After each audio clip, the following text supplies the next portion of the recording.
In the theory of ergodic signals, we can define the moments in the following form. So, for example, let's consider a signal x of t, and if we consider the average of this signal, which means that we have to integrate the signal from 0 to capital T, which is the duration of the signal, or if you want the period of the function, if you think of this signal as being repeated periodically, because in this case we can use the Fourier series expansion, and this is the average. This kind of integral here would be the average, and we call it C0. Now, if we consider the integral from 0 to capital T times 1 over t of x of t minus C0 to the power k dt, this is called the moment mk. And in general, for the so-called ergodic signal, this will be equal also to the integral from 0 to, actually from minus infinity in general, from minus infinity to plus infinity of x minus C0. So we are assuming that this C0 here can also be evaluated in this fashion. So integral from minus infinity to plus infinity of x p of x dx, where p of x is the probability density of the function x, sorry, of the signal x. So it is the probability density which is assumed to be stationary, so it does not depend on time. And this probability density is the probability density of the signal associated with the signal. Then let's raise this to the power k, and then here we have p of x dx, like this. So basically, this is ergodicity. These equalities here relate the signal to ergodicity. So the signal is ergodic. And why is that? Well, it is some property which has to do with the different realizations, the so-called realizations of the signal. So for example, let's consider a signal, and it can be any kind of signal. So I'm just going to sketch the signal like this. This will be one realization of the signal. Let's call it x1 of t. Then similarly, we might have another realization of the signal, which we might call x2 of t. So this is the time axis. And basically we can have multiple realizations. So we can have x3, x4, and so on and so forth. And the statistical properties of these different signals are the same.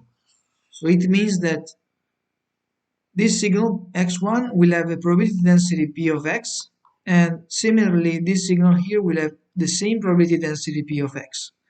Now what ergodicity says is that basically if we average over time instead of over the samples, then we get the same thing. Let me try to sketch it here. Basically, if we want to average over the distribution, we have to average over this number here, 1, 2, and so on and so forth. So if we have a continuous variable, that will be, for example, this variable here, the variable x.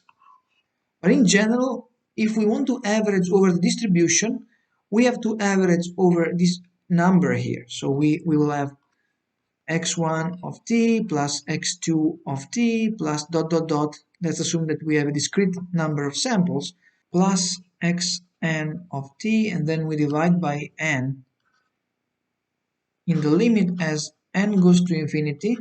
This will give us the average C0 of the signal x of t, and this signal can have several realizations, x1, x2, xn.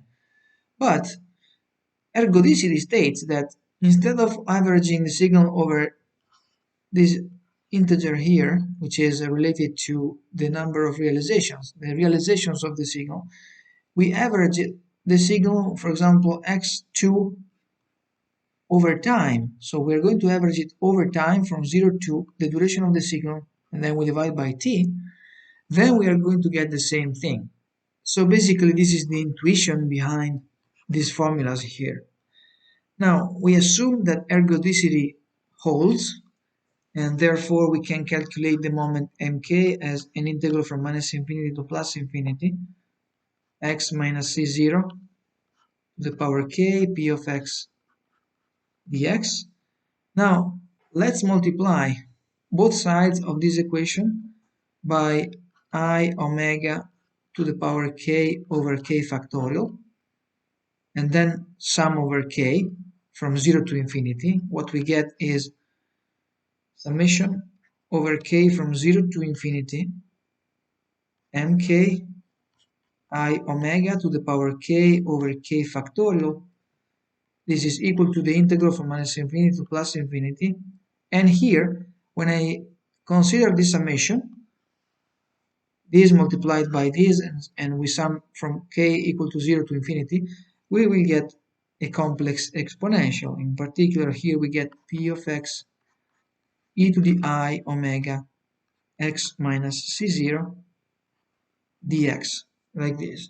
But now you can see that on the right here we have some kind of Fourier transform. So if you want to find the function b of x written in terms of the moments mk, we have to consider the inverse Fourier transform. So p of x can be obtained as 1 over 2 pi integral from minus infinity to plus infinity, and then here we have summation with k going from 0 to infinity mk I omega to the power k divided by k factorial, and then we have e to the minus I omega x minus c0 d omega here. And now we will use this complicated formula for a sinusoid. It is also possible to use this formula for other kinds of distributions, for example the Gaussian distribution. So in that case we have to make some assumptions regarding the signal x of t in order to find the moments of the signal, and then when you have the moments mk, you have to replace, actually substitute the moments here and find a formula for p of x, which is actually quite complicated in general. In this case we will do that for a sinusoid. So for a sinusoid we have already calculated mk by using ergodicity, because we calculated it from basically a sinusoid. So we have 1 over t integral from 0 to capital T, and we have a to the power k cosine to the power k of omega t plus phi dt. And we found that for the sinusoid the moments can be written in this form. So basically the moments are 0 if k is odd, whereas if k is even, what we get is basically the following formula. K choose k over 2 a to the power k divided by 2 to the power k. This is okay if k is even. And now basically you have to substitute this expression into the formula that we derived here. And let's do it. So let me write an equal sign here. This is equal to 1 over 2 pi integral from minus infinity to plus infinity. And here we have to sum over k even, so even values for k, because for odd values the sum will be 0. And here we have k choose k over 2, a to the power k divided by 2 to the power k, I omega to the power k divided by k factorial, e to the minus I omega x minus c0, but c0 for the sinusoid of course is equal to 0.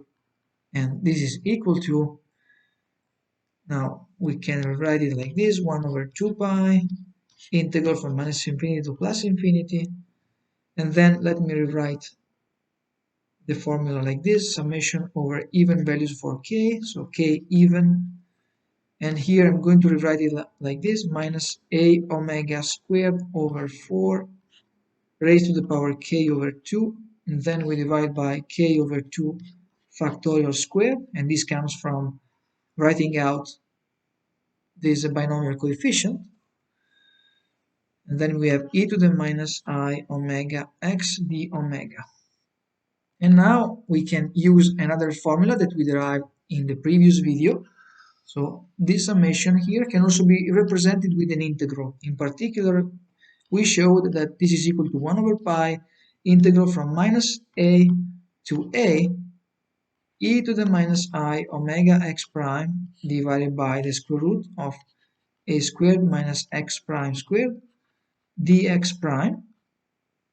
And if we substitute and if we integrate over omega, actually let's first substitute. So we have 1 over 2 pi, and then we have integral from minus infinity to plus infinity, 1 over pi integral from minus a to a e to the minus I omega. Here we have x plus x prime, and then we divide by the square root of a squared minus x prime squared dx prime d omega, like this. And now we can integrate over omega, and the integral over omega of this complex exponential will give us 2 pi delta of x plus x prime.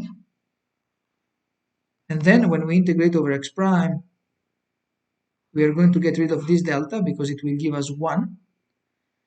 And we can simply substitute here. Instead of x prime, we get minus x, but x prime squared would be equal to x squared, if you think about it, because if we substitute x prime, if we replace x prime with minus x squared would be equal to x squared. So basically we will get rid of this factor of 2 pi in the denominator. We have 1 over pi, and then here we have 1 over square root of a squared minus x squared, just like this. So we will have to integrate this function here over x prime, and we have to integrate from minus a to a. So this is the result that we get if, of course, the argument, so let's say the zero of this Dirac delta is contained in this interval. So it means that if minus x is contained in the interval minus a, and if minus x is contained in the interval minus a, of course, also x plus x will have to be contained in the interval minus a to a, because otherwise the formula will give us 0 if x does not belong to that interval. So let's write it like this: otherwise. And this is exactly the expression, the formula for the probability density of a sinusoid.